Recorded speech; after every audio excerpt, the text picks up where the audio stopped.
میلاد مصطفیٰ صلی اللہ تعالیٰ علیہ وسلم کی مناسبت سے رسول کریم صلی اللہ تعالیٰ علیہ وسلم کی مولود پاک کی نسبت سے ہم جو محفل منعقد کرتے ہیں، سب سے پہلے میں آپ کو یہ بتا دوں اس کا فائدہ کیا ہے۔ آج میں سب سے پہلے اس بات کو آپ کے سامنے بتا دوں کہ آج کے عنوان کے مطابق میں نے آیت کریمہ بھی تلاوت کی ہے۔ اللہ عز و جل نے اپنے بندوں کی ہدایت کے لیے 1,24,000 یا کم و بیش انبیاء کرام علیہ السلام کو دنیا میں بھیجا۔ یہ سب کا عقیدہ ہے، نبی آئے، رسول آئے، لیکن ان 1,24,000 کم و بیش انبیاء کرام میں سب سے افضل و اعلیٰ رسول محمد صلی اللہ تعالیٰ علیہ وسلم۔ مجھے آج اسی بات پر گفتگو کرنی ہے کہ جن کے متعلق شعر کہنے والے نعت گو حضرات نے زندگی بھر مدح سرائی کی، قلم ٹوٹ گئے مگر تعریف کا حق ادا نہ ہو سکا۔ اخیر میں یہاں تک کہا لوگوں نے لا یمکن ثناء کما کان حقہ بعد از خدا بزرگ توئی قصہ مختصر۔ فارسی میں یوں کہا کہ آپ کی کما حقہ، جیسے آپ کی شان ہے ویسے تعریف تو کوئی کر ہی نہیں سکتا۔ حاصل کلام گفتگو کا یہ ہے، خدا کے بعد اگر کوئی مرتبہ ہے تو اے پیارے حبیب وہ آپ کا مرتبہ ہے۔ اسی کی ترجمانی اعلیٰ حضرت فاضل بریلوی رضی اللہ تعالیٰ عنہ نے فرمائی۔ آخری اپنے شعر میں فرماتے ہیں لیکن رضا نے ختم سخن اس پہ کر دیا، خالق کا بندہ خلق کا آقا کہوں تجھے۔ ایک مقام ہے، خالق کا بندہ خلق کا آقا کہوں تجھے۔ ایک ہے رب تبارک و تعالیٰ کی ذات، اور اللہ کو چھوڑنے کے بعد پھر تمام مخلوق کی ذات۔ اللہ اور مخلوق کے درمیان اگر کوئی مرتبہ ہے تو وہ میرے آقا کا مرتبہ ہے۔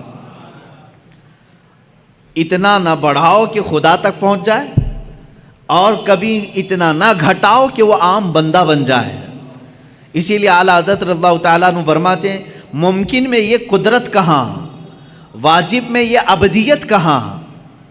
یعنی اگر میں یہ سمجھ لوں کہ یہ قدرت کے برابر ہے حضور پاک کی ذات، یہ بھی جائز نہیں۔ میں حضور صلی اللہ تعالیٰ علیہ وسلم کو خدا نہیں کہہ سکتا، میرا عقیدہ نہیں ہے۔ ہم تثلیث کی طرح قائل نہیں ہیں، جیسے عیسیٰ علیہ السلام کو خدا کا بیٹا کہہ گئے۔ مسلمان اپنے رسول سے بے انتہا محبت کرتا ہے لیکن خدا کا درجہ نہیں دیتا۔ اعلیٰ حضرت فرماتے ہیں ممکن میں یہ قدرت کہاں، واجب میں عبدیت کہاں۔ یعنی عام بندہ کہوں یہ بھی نہیں بنتا مجھ سے، قدرت کہوں یہ بھی نہیں بنتا۔ حیران ہوں، یہ بھی ہے خطا، یہ بھی نہیں وہ بھی نہیں، عام بندہ بھی نہیں اور قدرت بھی نہیں۔ حق یہ کہ ہیں عبد الہ۔ اعلیٰ حضرت رضی اللہ تعالیٰ عنہ نے اس کے جواب میں ارشاد فرمایا یعنی یہ قدرت بھی نہیں ہے اور ایک عام عبد بھی نہیں ہے، اب ہے کیا؟ اس کو ایک دوسرے شعر سے میں کہتا ہوں، میں مانتا ہوں اے عقل والو میرا محمد خدا نہیں ہے۔ میں مانتا ہوں اے عقل والو میرا محمد خدا نہیں ہے، مگر دلوں میں یہ نقش کر لو کہ وہ خدا سے جدا نہیں ہے۔ یہ ہے مقام مصطفیٰ صلی اللہ تعالیٰ علیہ وسلم۔ ہاں، ان کی طرح نہ بنو جو کہتے ہیں وہ عام بشر ہیں، اور نہ ان کی طرح بنو کہ حضور کو وہ یہ کہتے ہیں کہ جیسے مدینے میں خدا ہو کر اتر پڑا۔ ہم نہ غلو کرنے والوں میں سے ہیں اور نہ گستاخی کر کے نیچا دکھانے والوں میں سے ہے۔ ہمارا عقیدہ اہل سنت کا یہ ہے، اللہ رب العزت کی ساری مخلوق میں اگر سب سے افضل کوئی انسان ہے وہ محمد رسول اللہ صلی اللہ علیہ وسلم۔ افضلیت مصطفیٰ صلی اللہ تعالیٰ علیہ وسلم پر ایک نہیں دو نہیں بے شمار دلیلیں موجود ہیں، قرآن کی بھی حدیث کی بھی۔ قرآن کہتا ہے تلک الرسل فضلنا بعضهم علی بعض، یہ وہ رسول ہیں جن میں سے ہم نے بعض کو بعض پر فضیلت دی ہے۔ رسولوں میں بعض کو بعض پر فضیلت دی گئی ہے یا نہیں ہے؟ اللہ تعالیٰ نے چند نبیوں کا ذکر اس میں فرما دیا، جیسے اللہ تعالیٰ فرماتا ہے موسیٰ علیہ السلام سے اللہ نے بات فرمایا، ان کو کلام کرنے کا معجزہ دیا. وَكَلَّمَ اللَّهُ موسیٰ تکلیما, اللہ نے موسیٰ سے کلام کیا. عیسیٰ علیہ السلام کے متعلق فرمایا وہ روح القدس کے ذریعے سے ان کی مدد کی. عیسیٰ علیہ السلام کو اللہ تعالیٰ نے بعض نبیوں پر مقام بلند فرمایا. ابراہیم علیہ السلام کے متعلق قرآن کہتا ہے وَاتَّخَذَ اللَّهُ إِبْرَاهِيمَ خَلِيلًا, اللہ نے ابراہیم کو خلیل بنایا. خلیل کس کو کہتے ہیں؟ دوست کو. خلیل کس کو کہتے ہیں؟ دوست کو کہتے ہیں. اسی طرح بعض انبیاء کرام علیہ السلام کے متعلق قرآن میں آیا ہے. اور ہم جب انبیاء کے نام لیتے ہیں تو دیکھیں میں آپ کو گناتا ہوں. سیدنا آدم صفی اللہ کہتے ہیں, اللہ کے وہ صفی ہیں. سیدنا نوح نجی اللہ کہتے ہیں, اللہ کے وہ نجی ہیں. حضرت ابراہیم علیہ السلام کے نام کے ساتھ سیدنا ابراہیم خلیل اللہ, سیدنا اسماعیل ذبیح اللہ, سیدنا موسیٰ کلیم اللہ, سیدنا داؤد خلیفۃ اللہ, سیدنا عیسیٰ روح اللہ. اللہ کے یہ کچھ نہ کچھ ہیں. کوئی اللہ کا صفی ہے, کوئی اللہ کا نجی ہے, کوئی اللہ کا خلیل ہے, کوئی اللہ کا ذبیح ہے, کوئی اللہ کا صدیق ہے, کوئی اللہ کا خلیل ہے, کوئی اللہ کا روح ہے. لیکن جب میرے آقا صلی اللہ تعالیٰ علیہ وسلم کے لیے اللہ نے فرمایا تو کیا فرمایا؟ محمد صلی اللہ تعالیٰ علیہ وسلم حبیب اللہ. یہ کیا ہے؟ اللہ کے حبیب. ایک ورڈ ایسا ہے حبیب کا جو کسی دوسرے نبی کے لیے نہیں آیا. حبیب کسے کہتے ہیں؟ خلیل دوست ہو گیا, صفی چنا ہوا, نجی شرافت میں ہے, اور دیگر انبیاء کی جو صفات ہیں وہ اپنی جگہ پر ہے. حبیب کہتے ہیں محبت کا وہ درجہ جس کو اعلیٰ حضرت رحمۃ اللہ تعالیٰ علیہ نے اپنے شعر میں یوں فرمایا, میں تو مالک ہی کہوں گا کہ ہو مالک کے حبیب. میں تو مالک ہی کہوں گا آپ کو یا رسول اللہ, میں تو آپ کو مالک ہی کہوں گا کہ ہو آپ مالک کے حبیب. کیونکہ جو حبیب ہوتا ہے اور جو محب ہوتا ہے دونوں کے درمیان کیا معاملہ ہوتا ہے؟ مثال کے طور پر میں اگر کسی سے محبت کر رہا ہوں تو محبت کا تقاضا یہ ہے کہ یہ میرا موبائل ہے, یہ میرا ہے. لیکن جب میرا حبیب سامنے ہوگا تب میں یہ نہیں کہوں گا یہ میرا ہے. یہاں میرا تیرا نہیں ہوتا. جو میرا ہے وہ اس کا ہے, جو اس کا ہے وہ میرا ہے. حبیب میں یہ نسبت ہوتی ہے, خلیل میں نہیں, صدیق میں نہیں. حبیب میں یہ نسبت ہوتی ہے جو میرا ہے وہ میرے حبیب کا ہے, اور جو حبیب کا ہے وہ میرا ہے. اب اعلیٰ حضرت کا شعر پڑھو تو سمجھ میں بھی آئے اور مزہ بھی آئے. فرماتے ہیں میں تو مالک ہی کہوں گا یا رسول اللہ کہ ہو آپ مالک کے حبیب, یعنی محبوب و محب میں نہیں میرا تیرا. محبوب و محب میں نہیں میرا تیرا, اس میں میرا تیرا نہیں ہوتا. تو جہاں حبیب کی بات آتی ہے وہاں میرا اور تیرا نہیں ہوتا. عزیزان گرامی وقار, حضور پاک صلی اللہ تعالیٰ علیہ وسلم کی افضلیت اس سے ہے کہ آپ کو صرف مخلوق میں یعنی عام انسانوں میں افضل اللہ نے نہیں بنایا, بلکہ انبیاء کرام علیہ السلام میں بھی افضل بنایا. اتنا ہی نہیں بلکہ رسول اعظام اور فرشتگان جو اللہ کے مقرب فرشتے ہیں ان سے بھی افضل بنایا. حضور صلی اللہ تعالیٰ علیہ وسلم کو ان سے بھی افضل بنایا. یہ باقی رہے مخلوقات, جنات ہوں حیوانات ہوں, یہ تمام چیزیں اپنی جگہ پر, لیکن اللہ کے جو مقرب فرشتے ہیں, جو حاملان عرش ہیں, اللہ کے عرش کو اٹھائے ہوئے ہیں, جو نبیوں تک پیغام لانے والے ہیں, جو پورے کائنات کے لیے آسمان سے بارشیں برسانے اور پانی پہنچانے کا نظام سنبھالتے ہیں, ان تمام ملائکہ سے اللہ تعالیٰ نے اپنے نبی کو مکرم بنایا, معظم پیدا فرمایا, افضل بنایا ہے. اس کی کئی دلیلیں اور کئی مثالیں میں آپ کو بتا دوں. حضور پاک صلی اللہ تعالیٰ علیہ وسلم کی افضلیت دیکھیں, اعلیٰ حضرت رحمۃ اللہ تعالیٰ علیہ کے اشعار یہاں پر ہمیں بار بار یاد آتے ہیں. وہ جہنم میں گیا جو ان سے مستغنی ہوا. مستغنی کہتے ہیں جو یہ کہے نہیں مجھے رسول کی کوئی ضرورت نہیں, مستغنی کہتے ہیں اس کو کہتے ہیں جو یہ کہے بے نیاز ہوں میں. وہ جہنم میں گیا جو ان سے مستغنی ہوا, ہے خلیل اللہ کو حاجت رسول اللہ کی. انبیاء کرام علیہ السلام کو رسول اللہ کی حاجت رہی ہے. کیسے؟ اب شروع سے چلتا ہوں میں. سب سے پہلے انسان، سب سے پہلے نبی، سب سے پہلے رسول آدم علیہ الصلاۃ والتسلیم ہے. جب آدم علیہ الصلاۃ والتسلیم کی پیدائش ہوئی، ولادت ہوئی، تو جانتے ہیں آپ ولادت کے احوال اور قوائف پڑھیں تو تفاسیر میں یہ بات ملتی ہے کہ زمین سے مختلف علاقوں کی مٹی لائی گئی، فرشتوں نے لا کر کے گوندھا، جنت کے پانی سے اسے گوندھا گیا اور اس کے بعد ایک شکل بنائی گئی. شکل بنانے کے بعد یہ تو جسم کی شکل ہوئی، اللہ رب العزت نے اب اس میں روح ڈالنی تھی. روح کیا چیز ہے؟ قرآن میں اللہ تعالیٰ نے فرمایا روح جو ہے یہ اللہ کا نور ہے، اللہ کا امر ہے. یسألونک عن الروح قل الروح من امر ربی. اللہ نے فرمایا کہ روح جو ہے اللہ کا حکم ہے یا اللہ کا نور ہے. نور جب یہ جسم میں ڈالنا ہوا، کس میں؟ آدم علیہ السلام کے جسم پاک میں، جس کو فرشتوں نے گوندھا تھا مٹی سے اور پانی سے، اور اس کو آگ سے تپا کر کے گرم کیا گیا تھا. 4 عناصر اس کے اندر رکھے گئے تھے. اب آدم علیہ السلام کے روح ڈالنی تھی جسم کے اندر، تو بزرگان دین نے لکھا ہے کہ روح کو ڈالا گیا، روح باہر آ گئی، کیونکہ روح نور ہے اور جسم مٹی سے بنا ہوا اندھیرا ہے. اندھیرا اور نور ایک جگہ جمع نہیں ہوتے. نور آیا تو اندھیرا نہیں ہوگا، اور اندھیرا ہے تو اس کا مطلب نور نہیں ہے. روح کا اور جسم کا ملاپ کیسے ہو؟ روح باہر آئی، پھر ڈالا گیا، وہ باہر آئی. روح کہنے لگی کہ مولا اس میں گھبراہٹ ہے، اندھیرا ہے، روح کو اس میں قرار پانا ہے. بزرگان دین ائمہ تفاسیر نے لکھا ہے کہ اللہ تعالیٰ نے روح کو اس کے اندر قرار رکھنے کے لیے آدم علیہ السلام کی پیشانی میں نور محمدی کو رکھا، مصطفیٰ کریم صلی اللہ تعالیٰ علیہ وسلم کے نور پاک کو رکھا، اور پھر روح کو ڈالا گیا. آدم علیہ السلام کے جسم پاک میں روح آئی، آپ کو پہلی مرتبہ ایک چھینک آئی اور آپ نے الحمدللہ کہا. یہاں سے ہے انسان کے سانس لینے کی ابتدا. میرے عزیزو، کائنات پہ سب سے پہلا انسان جو روح والا بنا اور سانس لینے کے قابل بنا، تو میں یہ کہتا ہوں کہ وہ نور محمدی کے صدقے میں سانس لیا.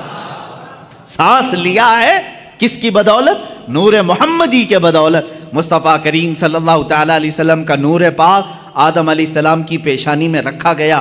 اب یہ نور جو ہے منتقل ہوتے ہوئے میرے آقا صلی اللہ علیہ وسلم کے والد ماجد تک آیا ہے. انشاءاللہ العزیز جب موقع آئے میلاد پاک کا، میں اس نور کے منتقل ہونے کی کیفیت کو بھی عرض کروں گا. آدم علیہ الصلاۃ والتسلیم کی بیداری کس کی بدولت؟ نور محمدی کی بدولت. جب آپ بیدار ہوئے، اتنا ہی نہیں، جلوہ محمدی کو کہاں کہاں دیکھو، جہاں دیکھا وہاں پایا. آدم علیہ السلام جب بیدار ہوئے، فرشتوں کو حکم ہوا کہ انہیں سجدہ کرو. فرشتے سجدہ کیے، ابلیس انکار کیا، مردود ہوا، اور اس کے بعد آدم علیہ الصلاۃ والتسلیم کو جنت میں ٹھہرایا گیا. آدم علیہ السلام جنت کے ہر دروازے کو دیکھتے، ہر دیوار کو دیکھتے. فرماتے ہیں ہر دروازے پر، ہر دیوار پر لکھا ہوا تھا لا الہ الا اللہ احمد رسول اللہ. آسمانوں میں میرے نبی کا نام کیا ہے؟ احمد ہے. زمینوں میں میرے آقا کا نام محمد ہے. عزیزان گرامی، آدم علیہ السلام نے جگہ جگہ پر کیا نام دیکھا؟ حضور پاک صلی اللہ علیہ وسلم کا نام رب ذوالجلال کے نام کے ساتھ. آپ سنیے، یہ خیال آپ کے دل میں تھا، سوال بھی کیا آپ نے مولا سے، اے رب ذوالجلال تیرے نام کے ساتھ یہ ایک دوسرا نام کس کا ہے؟ اللہ رب العزت نے فرمایا وہ میرے حبیب کا نام ہے. وہ کہاں رہتا ہے؟ اللہ نے فرمایا وہ تو تیری ہی نسل میں بآخری زمانے میں پیدا ہوگا. یہ بات آئی گئی. آدم علیہ الصلاۃ والتسلیم کو اللہ تعالیٰ نے جنت میں ٹھہرانے کے بعد حکم فرمایا تھا، آپ کے جسم پاک سے حوا کو پیدا کیا گیا، اور اس کے بعد حکم ہوا کہ تم دونوں جنت میں ٹھہری رہو. لیکن ایک درخت تھا جنت میں جس کے قریب جانے سے اللہ نے منع فرمایا تھا، لا تقربا هذه الشجرہ، اس درخت کے قریب مت جانا. اللہ بہتر جانتا ہے وہ کیا حکمت تھی. اس درخت کے متعلق بڑے الگ الگ اقوال ہیں، وہ کون سا درخت تھا، کس پھل کا درخت تھا، لیکن بس اتنا تھا کہ اللہ نے وہاں جانے سے منع کیا تھا. ابلیس جو کہ شیطان ہو چکا تھا، اللہ نے اسے راندہ بارگاہ کر چکا تھا اور مردود بنا دیا تھا. ابلیس کا کام یہ تھا کہ وہ چیلنج کر دیا تھا اپنے رب تعالیٰ سے کہ میں اب آدم اور اس کی پوری اولاد کو گمراہ کرتا رہوں گا۔ اللہ تعالیٰ نے فرمایا کہ تجھے قیامت تک کا موقع ہے، جتنے لوگوں کو گمراہ کر سکتا ہے کر۔ ابلیس وہیں سے ابتدا کرتا ہے، آدم علیہ السلام سے ہی وسوسے ڈالنا شروع کیا۔ فوسوس لہما الشیطان، قرآن میں ہے ان دونوں کو وسوسہ ڈالا شیطان نے۔ کس کو؟ آدم علیہ السلام اور حضرت حوا کو، ہماری ماں کو اور ہمارے باپ کو وسوسہ ڈالا یہ کہہ کر کے کہ تمہیں معلوم ہے اس درخت کے قریب جانے سے کیوں منع کیا ہے تمہیں اللہ نے؟ انہوں نے پوچھا کیوں؟ کہا اگر تم یہ درخت کا پھل کھا لو گے الا ان تکونا ملکین او تکونا من الخالدین، اس نے کہا کہ اگر تم یہ پھل کھا لو گے تو یا تو بڑے معزز فرشتے بن جاؤ گے یا تو ہمیشہ جنت میں ہی رہو گے، اور جو نہیں کھاتا وہ جنت سے نکل جائے گا۔ ان کو ایسا لگا کہ جنت چھوڑنا نہیں چاہیے۔ تو ہو سکتا ہے انبیاء کرام علیہ السلام کی بات ہے، میں بڑے ادب سے یہاں کہوں گا، آدم علیہ السلام اور حضرت بی بی حوا کے درمیان بات چیت ہوئی، آخر کار وہ پھل کھا لیے، قریب بھی گئے، پھل کھا بھی لیے، اور اللہ رب العزت کا عتاب ہوا۔ اللہ نے فرمایا اب اترو، تم زمین پر جاؤ۔ زمین پر اتار دیا گیا، دونوں کو الگ الگ اتارا گیا۔ حضرت آدم علیہ السلام کو اللہ تعالیٰ نے سرندیب پہاڑ پر اتارا، بی بی حوا کو جدہ میں عرب کے علاقے میں اتارا، دونوں الگ الگ زندگی گزارتے رہے، لیکن آدم علیہ الصلوۃ والتسلیم کو اس پھل کے کھانے پر افسوس رہا، روتے رہے، توبہ کرتے رہے، بار الہ تو نے منع کیا تھا میں کھا لیا، تو مجھے معاف کر۔ آدم علیہ السلام سب سے زیادہ رونے والوں میں شمار ہوتے ہیں، اتنا روئے تھے کہ تقریباً 300 سال کا عرصہ گزر گیا تھا۔ آدم علیہ الصلوۃ والتسلیم نے بے انتہا آہو بکا کی اللہ کی بارگاہ میں۔ اب مجھے جو بات عرض کرنی ہے یہ پورے واقعے میں وہ اب حاصل کلام یہ ہے، آدم علیہ الصلوۃ والتسلیم 300 سال روتے رہے، جنت میں رہے، جنت سے اترے، زمین پر آئے، 300 سال رہے، روتے رہے، اللہ کی طرف سے کوئی پیغام نہیں، توبہ قبول ہوئی نہیں ہوئی اس کے متعلق کوئی اشارہ نہیں۔ 300 سال کے بعد خود اللہ قرآن میں فرماتا ہے ہم نے آدم کے دل میں ایک بات ڈال دی۔ وہ بات کیا تھی؟ فَتَلَقَّى آدَمُ مِن رَبِّهِ كَلِمَاتٍ، اللہ نے اپنے آدم علیہ السلام نے اپنے رب سے کچھ کلمات سیکھ لیے۔ وہ کلمات کیا تھے؟ آدم علیہ الصلوۃ والتسلیم 300 سال پہلے کی بات یاد کرنے لگے، جب اللہ نے میرے جسم میں روح ڈالی اور روح سے میں بیدار ہوا، جنت کی ہر کھڑکی ہر دروازے پر میں نے ایک نام دیکھا تھا میرے خدا کے نام کے ساتھ، یہ بات یاد آئی، وہی کلمہ یاد آیا، وہی کلمہ یاد آیا جو جنت کی ہر در و دیوار پر لکھا ہوا تھا۔ تب آپ نے عرض کیا اے مولا جس کا نام تو نے اپنے نام پاک کے ساتھ لکھا ہے، اگر وہ تیرا محبوب ہے تو اس کی بدولت میری توبہ کو قبول فرما لے۔ اللہ رب العزت نے فوراً جبرائیل امین کو بھیجا اور فرمایا فتاب علیہ، اللہ نے تمہاری توبہ قبول کر لی۔ اللہ توبہ کے قبول ہونے میں اتنی سرعت، اتنی جلدی، اتنی تیزی اگر کسی نام کی وجہ سے ہے تو محمد عربی صلی اللہ علیہ وسلم کی۔ قرآن نے یہی کہا ہے اگر اے مومنو اگر تم اپنی جانوں پر ظلم کر لو، گناہ ہو جائے تو کہاں آؤ؟ قرآن میں ہے مسجد میں آؤ نہیں، کعبے میں آؤ نہیں، اے مومنو تم میرے رسول کے پاس آؤ، جاؤکا، اے رسول یہ تمہارے پاس آ جائیں، اور اگر آپ ان کے لیے سفارش کر دیں تو اللہ ان کی توبہ قبول کرے گا۔ اب اندازہ کریں آدم علیہ الصلوۃ والتسلیم کی توبہ قبول ہوئی، برکت کس کی تھی؟ محمد عربی صلی اللہ علیہ وسلم کی۔ مصطفیٰ کریم صلی اللہ تعالیٰ علیہ وسلم کا نام پاک آپ نے لیا اور دعا قبول ہوئی۔ اب سنیے ایک اور مزے کی بات، بعض روایات میں یہ بات ملتی ہے کہ آدم علیہ السلام خوش ہوئے، جبرائیل آئے جنت سے پیغام لے کر، اللہ تعالیٰ نے آپ کی توبہ قبول فرمائی۔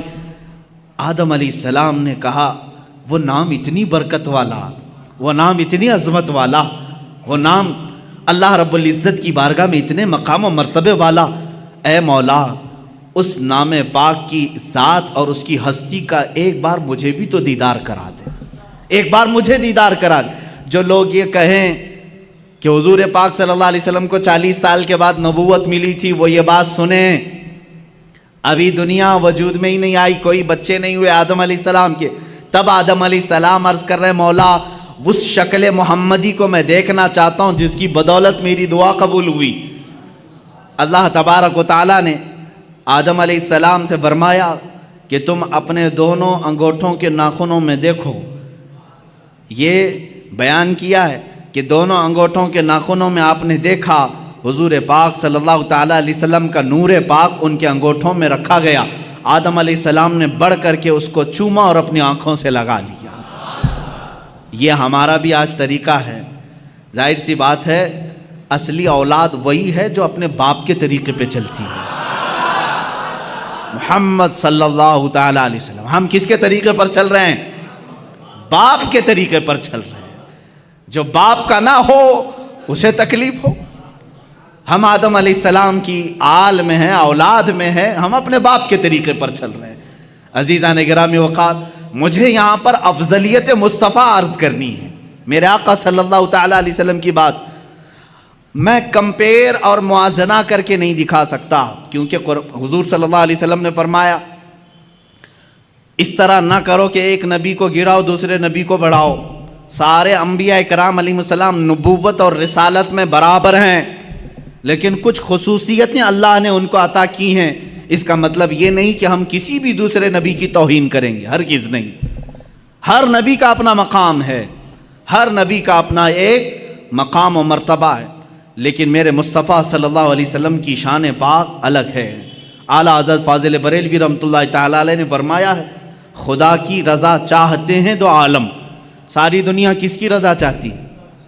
آپ کیا کہتے ہو، کیا چاہتے ہو؟ اللہ ہم سے راضی ہو جائے۔ کون نہیں کہتا؟ انبیاء کہہ رہے ہیں اللہ راضی ہو جائے، اولیاء کہہ رہے ہیں اللہ راضی ہو جائے، جنات کہہ رہے ہیں اللہ راضی ہو جائے، فرشتے کہہ رہے ہیں اللہ راضی ہو جائے، حتیٰ کہ نباتات، حیوانات سارے یہ کہتے ہیں اللہ راضی ہو جائے۔ خدا کی رضا چاہتے ہیں دو عالم، خدا چاہتا ہے رضائے محمد۔ یہ ہے میرے آقا کا مقام، خدا چاہتا ہے رضائے محمد۔ اب دیکھیں حضور پاک صلی اللہ تعالیٰ علیہ وسلم کی افضلیت پاک، حضرت بی بی رابعہ بصریہ رضی اللہ تعالیٰ عنہ سے پوچھا گیا قرآن میں کوئی ایسی آیت جو پوری امت کے لیے بہت حوصلے والی ہو، کون سی ہے؟ بعض لوگ یہ کہتے ہیں اللہ نے فرمایا لا تقنطوا من رحمت اللہ، تم اللہ کی رحمت سے نا امید مت ہو، فَإِنَّهُ يَغْفِرُ الذُّنُوبَ جَمِيعًا إِنَّ اللَّهَ يَغْفِرُ الذُّنُوبَ جَمِيعًا، اللہ بے شک سارے گناہوں کو معاف کرے گا۔ آیت ہے کہ نہیں حوصلہ دلانے والی؟ اللہ نے فرمایا اے لوگو اللہ کی رحمت سے نا امید مایوس نہ ہو، اللہ سارے گناہوں کو معاف کرے گا۔ بعض لوگ یہی کہتے ہیں یہ آیت ہے حوصلہ دلانے والی، بہت حوصلہ ہے، لیکن حضرت رابعہ بصریہ فرماتی ہے نہیں، میں سمجھتی ہوں ایک دوسری آیت ہے۔ پوچھا گیا وہ کون سی ہے؟ کہا سورہ والضحیٰ میں ہے، اللہ تعالیٰ نے فرمایا وَلَسَوْفَ يُعْطِيكَ رَبُّكَ فَتَرْضَىٰ، اے رسول ان قریب آپ کو آپ کا رب اتنا دے گا کہ آپ راضی ہو جائیں گے۔ کہا اس میں امت کی کیا بھلائی ہے؟ سوال کیا تھا؟ امت کے لیے، تمام انسانوں کے لیے حوصلے والی کوئی آیت ہے، بخشش والی کوئی آیت ہے؟ تو وہ بعض علماء نے کہا لا تقنطوا من رحمت اللہ، یہ آیت ہے رحمت کی، اللہ کی رحمت سے مایوس نہ ہو، اللہ سب گناہ معاف کرے گا۔ اس سے تو سمجھ میں آ رہا ہے کہ لوگوں کے گناہ معاف ہوں گے، لیکن رابعہ بصریہ فرما رہی ہیں نہیں، آیت یہ ہے رسول کو اللہ فرما رہا ہے اے رسول آپ کو اللہ اتنا دے دے گا کہ ان قریب آپ کو اتنا دے گا کہ آپ راضی ہو جائیں گے۔ تو اس میں تو رسول کی رضا کی بات ہے، یہاں تمام انسانوں کا کیا بھلا ہے؟ حضرت رابعہ بصریہ فرماتی ہیں اس لیے کہ ہمیں معلوم ہے رسول اس وقت تک راضی نہیں ہوں گے جب تک سب کی بخشش نہ ہو جائے، جب تک سارے ایمان والوں کی بخشش نہ ہو جائے تب تک رسول راضی نہ ہوں گے۔ یہ سب سے بڑی آیت رحمت ہے کہ رسول کی رضا جب تک نہ ہوگی اللہ دیتا رہے گا، دیتا رہے گا۔ عزیزان گرامی، افضلیت مصطفیٰ صلی اللہ تعالیٰ علیہ وسلم، انبیاء کرام کو جو مقامات ملے وہ اپنی جگہ پر ہے، اس لیے کہ شاعر نے کہا ہے کہ حسن یوسف دم عیسیٰ ید بیضا داری، آنچے ہمہ خوباں دارند تو تنہا داری۔ یا رسول اللہ صلی اللہ علیہ وسلم یوسف کا حسن بھی آپ کے اندر ہے، عیسیٰ علیہ السلام کی قوت و طاقت جو آپ مردوں کو زندہ کرتے تھے آقا آپ کے اندر وہ بھی جمال ہے، حسن یوسف، دم عیسیٰ، ید بیضا، عیسیٰ علیہ السلام کی قوت اور موسیٰ علیہ السلام کے معجزوں کا کمال بھی آپ کے اندر ہے، آنچ ہما خوباں دارند، یہ سارے نبی جتنے معجزے رکھتے تھے یا رسول اللہ تو تنہا داری، آپ کے اکیلے کے اندر وہ سب موجود ہیں، وہ ساری چیزیں اللہ نے آپ کو انعام میں عطا کی۔ میں تفصیل سے اگر بتاتا چلوں تو سارے معجزات ایک الگ عنوان ہے، انشاءاللہ 12 روز کے اندر معجزات مصطفیٰ بھی میں عرض کروں گا، لیکن اولیاء انبیاء اکرام علیہ السلام میں افضلیت جس رسول کو حاصل ہے وہ میرے آقا صلی اللہ علیہ وسلم کی شان۔ دیکھیں اللہ تبارک و تعالیٰ نے حضور اکرم صلی اللہ تعالیٰ علیہ وسلم کو اولین کا بھی سردار بنایا، آخرین کا بھی سردار بنایا۔ خود میرے آقا فرماتے ہیں انا سید الاولین والآخرین، میں اولین کا بھی سردار ہوں، آخرین کا بھی سردار ہوں، اور یہی سرداری ہی تو ہے۔ سب سے بڑی افضلیت کہاں ثابت ہوتی ہے؟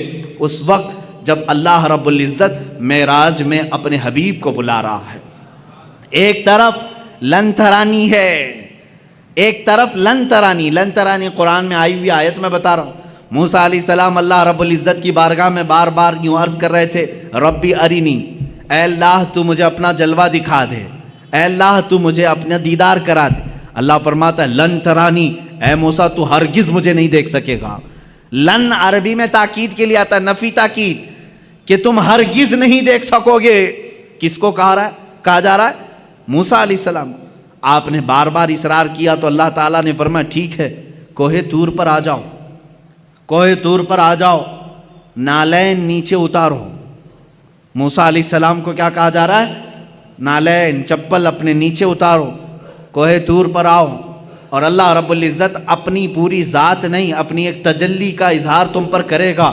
اگر دیکھ سکو تو دیکھ لو، اس کے بعد دوسری منزلیں ہوں گی۔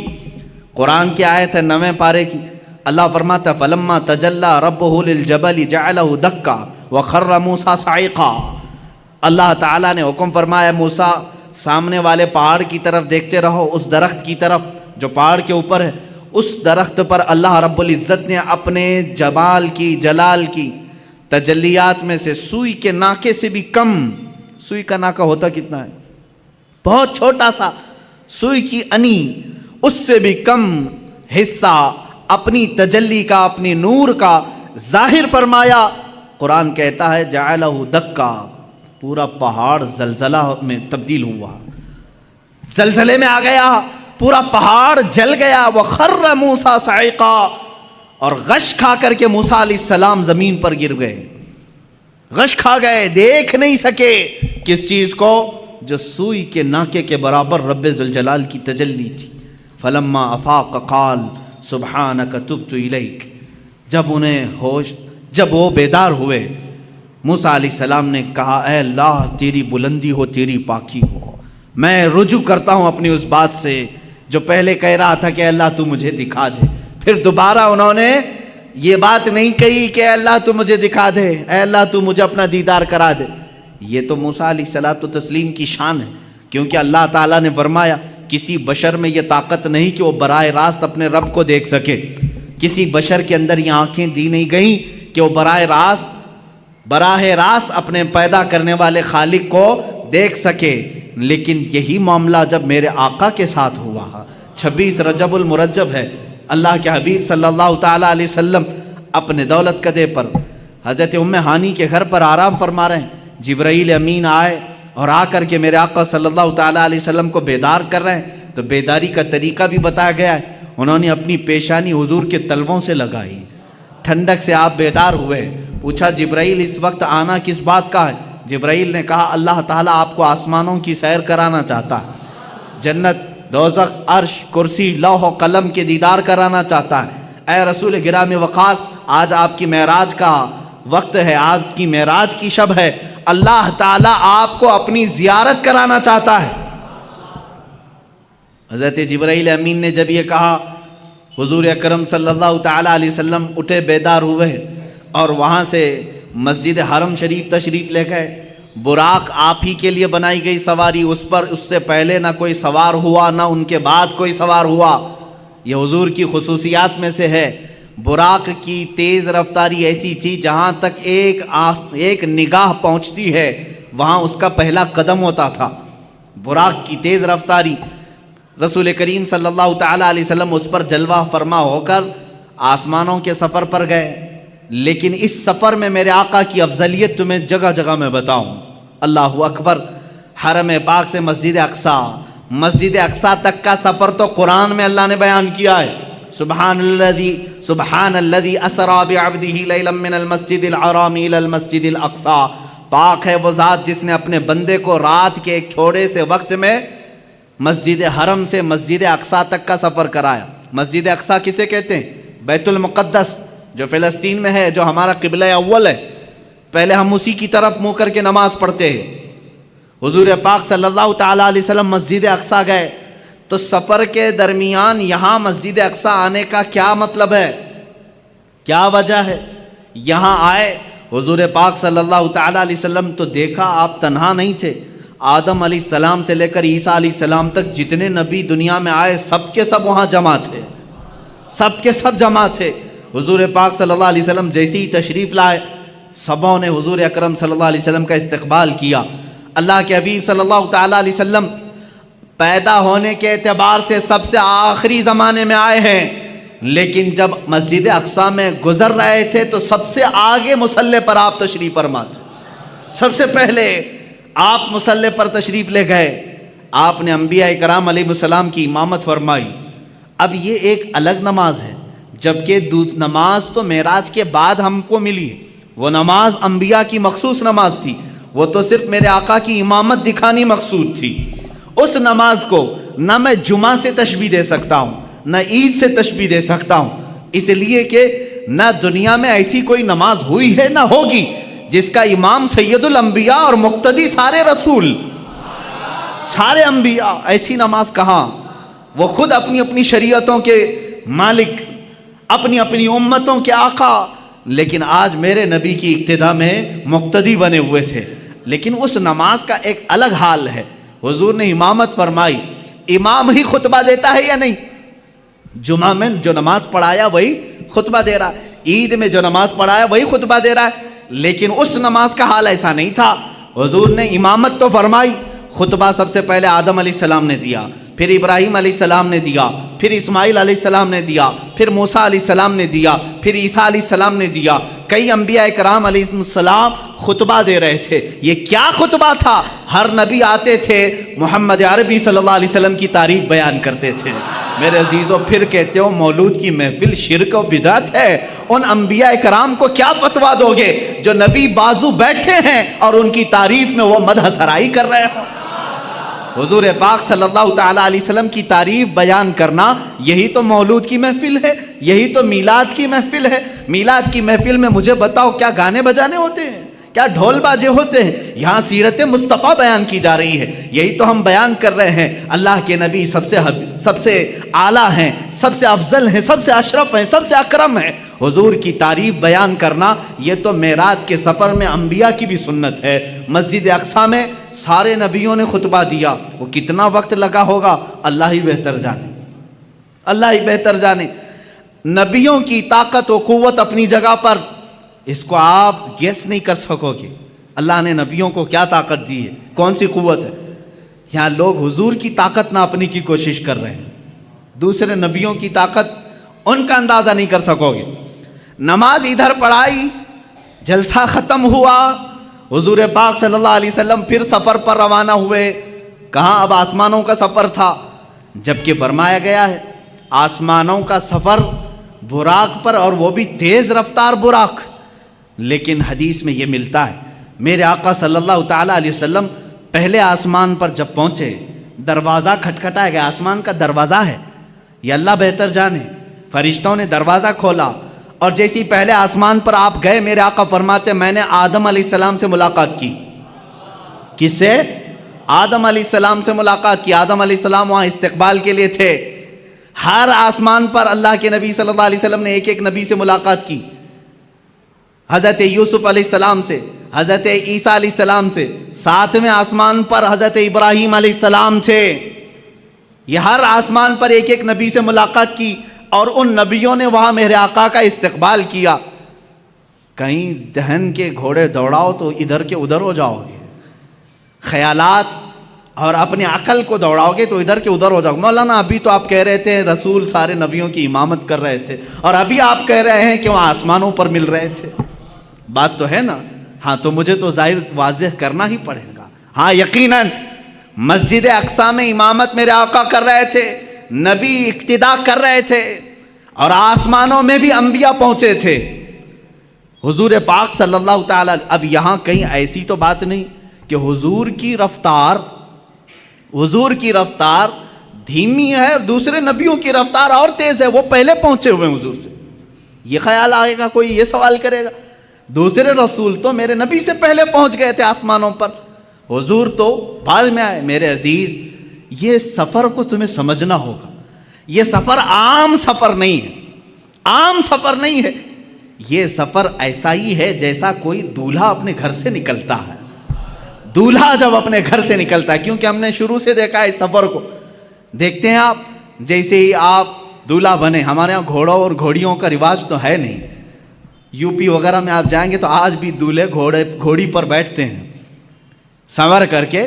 ہاں، آپ وہ گھوڑی پر بیٹھتے ہیں اور آپ یہاں گاڑی پر بیٹھتے ہیں، بات ایک ہی ہے. جیسے ہی دولہا سج کر سنور کر تیار ہو کر گھر سے نکلتا ہے، ماں باپ ہوتے ہیں، رشتہ دار ہوتے ہیں، کھڑے رہتے ہیں، بھائی بہن. گھر سے جب دولہا رخصت ہو رہا ہوتا ہے، گاڑی میں بٹھانے سے پہلے اس کا صدقہ اتارا جاتا ہے. اور جب دولہا بہت خوبصورت لگتا ہے، ماں کہتی ہے سبحان اللہ، باپ کہتا ہے سبحان اللہ، بھائی کہتے ہیں سبحان اللہ. کہنا بھی چاہیے، اللہ اس کو نظر سے محفوظ رکھے. دولہے کو دیکھ کر کہتے ہیں سبحان اللہ، بہت اچھا لگ رہا ہے، ماشاء اللہ بہت اچھا لگ رہا ہے، کہتے ہیں نہیں. اب میرے عزیز، اس سفر کے شروعات میں دولہا جب تیار ہوتا ہے تو رشتہ دار اس کو سبحان اللہ کہتے ہیں. لیکن جب میرے آقا صلی اللہ تعالیٰ علیہ وسلم اپنے گھر سے اٹھائے گئے اور مسجد حرم میں آپ کا سینہ پاک دھویا گیا اور آپ کو سواری پر بٹھایا گیا، اب یہاں نہ کوئی رشتہ دار ہے. میرے آقا صلی اللہ علیہ وسلم تو یتیم تھے، والد بھی نہیں اور والدہ بھی نہیں تھی، اور آپ کے بھائی نہیں تھے، بہنیں نہیں تھیں. اب یہاں اس دولہے کو کون کہے؟ سواری پر بیٹھا ہے. تب ہم نے قرآن کے 15ویں پارے کو پڑھا. اللہ فرما رہا ہے سبحان الذی اسریٰ بعبدہ. یہ پارا ہی یہاں سے شروع ہوتا ہے، کوئی اور نہیں کہے گا محبوب، تمہارا خدا کہے گا سبحان اللہ. پاک ہے وہ ذات جس نے تمہیں سوار کرایا ہے. یہ اور شان ہے میرے مصطفیٰ کی. ہم گاڑی پر گھوڑے پر بیٹھیں، رشتہ دار سبحان اللہ کہیں، میرا نبی اگر سواری پر بیٹھے تو اللہ سبحان کہے، ان کا خالق خود کہے سبحان الذی. یہ سفر جو ہے باراتی اور دولہوں کا ہے. کبھی آپ نہیں دیکھتے کہ یہاں پر بھائی بہن سب تو دیکھ رہے تھے گاڑی پر بیٹھنے کے بعد، لیکن جب دولہا حال میں پہنچا ہے تو وہاں دیکھا یہی بھائی یہی بہنیں سب پہلے سے پہنچے ہوئے ہیں. کیوں؟ اس لیے کہ دولہے کا استقبال کرنا ہے.